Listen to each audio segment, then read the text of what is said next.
of the Millennial Town Hall, where we're keeping the conversation going tonight, hearing from the next generation, our millennial leaders. That's right. We came to you first, right before the November election, from Liberty Tap Room in Columbia's Vista. Now we are here at the University of South Carolina Journalism School at the Kennedy Greenhouse. So a big thank you to the University of South Carolina for hosting us. We are here with our wonderful panel of students. So here's the most recent one that I have pulled up here. I don't know Putin, have no deals in Russia, and the haters are going crazy. He used the word haters, all right?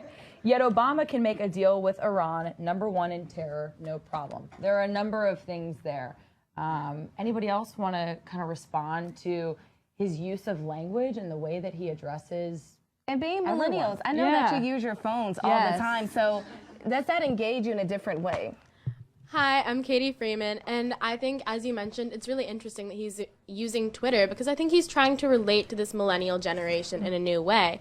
Going back to the tweet, I think it's interesting that he mentioned Obama's deal with Iran because he also tweeted earlier, Iran is on notice. And I think there was a lot of controversy over that, which was interesting because people, I think, overlooked the fact that one of the UN resolutions or UN bills actually had Iran, like, they weren't allowed to have nuclear weapons, and that was the issue. They were testing ballistic missiles. And so basically, I think Donald Trump is just getting his opinions out there unfiltered without anyone else telling him what to say and telling him what to do. And I think that's great, honestly. And lawmakers will most likely sometime in the next coming years will have to reauthorize the Higher Education Act. That act, the broad statute that governs higher education and the student loan program. Now, during her confirmation hearings, Secretary DeVos did not really lay out a plan of how she was going to help those, who were in major debt after attending college. What are your concerns about that? What are your thoughts about that? Well, I don't think she knows enough about it to lay out a plan. Oh, well, make sure we can hear you. There you go. Okay. Yeah, hi. I don't think she knows enough about it to actually lay out a cohesive plan. Everything I've seen from her kind of just shows that she's someone who has a lot of wealth and influence, but no real know-how. And it doesn't seem like she really earned the position of, Secretary of Education. I don't fully comprehend how it happened, but here we are. Do you want to offer some perspective on that? No, I mean, look, she's, I'm fairly ambivalent about the choice. I mean, I think that there was probably a lot of hyperventilating on the left about it. She's somebody who has got a strong policy background, particularly in K through 12. And the people shaking their heads is because you don't like school choice. And if you don't like school choice, you're never going to like Betsy DeVos. I'm a fan of school choice.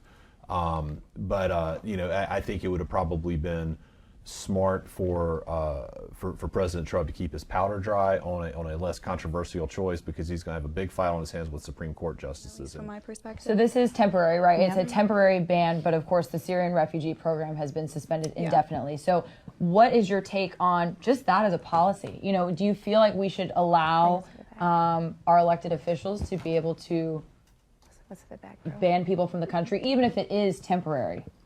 To the back row. All the way in the back.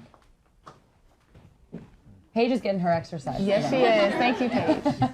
Hi, I'm Sophia. I actually am a Muslim. Hi.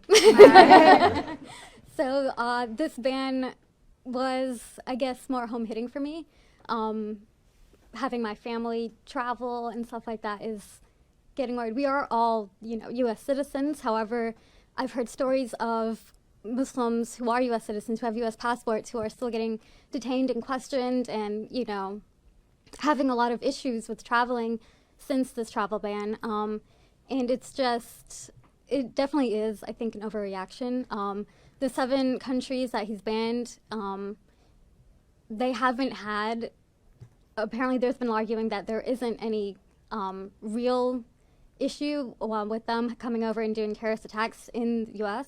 I mean the people specifically who are coming to the U.S. from those countries. Yes. Okay. And then on top of that, the people who have been banned are mostly visa holders, student visas, working visas, and they are vetted already to get those visas, and then to ban them from even coming here when they've illegally obtained visas is just kind of ridiculous. It's overkill, in my opinion. So as a Muslim, and you hear some folks say, it's like one bad apple out of the bunch, so everyone just assumes all Muslim people are like that. How do you deal with that, being that you constantly probably see that on social media and in the news as well?